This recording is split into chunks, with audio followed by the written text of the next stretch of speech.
हिंदू धर्म में रामायण को बहुत ही पवित्र ग्रंथ माना जाता है। रामायण में भगवान राम के जीवन का उल्लेख मिलता है। रामायण का सार तो सभी लोग जानते हैं, लेकिन रामायण में कई ऐसी कहानियां हैं जिनके बारे में बहुत ही कम लोगों को मालूम है। इन्हीं कहानियों में से एक कहानी है राजा दशरथ की पत्नी कैकेयी को वरदान मिलने से जुड़ी। इस वरदान के कारण ही कैकेयी ने प्रभु राम को 14 साल के वनवास पर भेजा था। कैकेयी अपने बेटे भरत से बहुत ज्यादा प्रेम करती थी।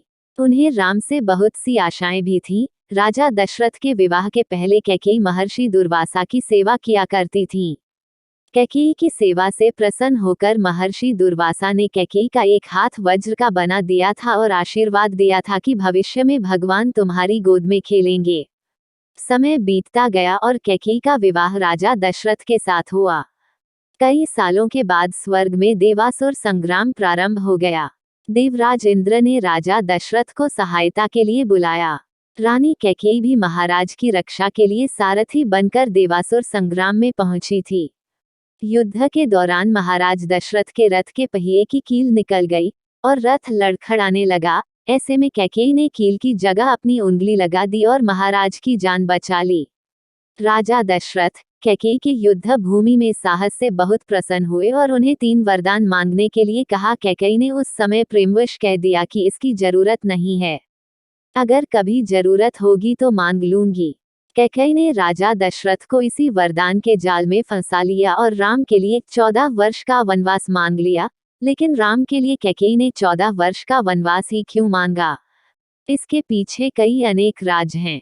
कैकेयी ने ही भगवान राम के लिए 14 वर्ष का वनवास मानकर यह समझाया कि व्यक्ति युवावस्था में अपनी 14 यानी 5 ज्ञानेंद्रियां, 5 कर्मेंद्रियां और मन, बुद्धि, चित्त और अहंकार को बस में रखेगा, तभी अपने अंदर के घमंड और रावण को मार पाएगा।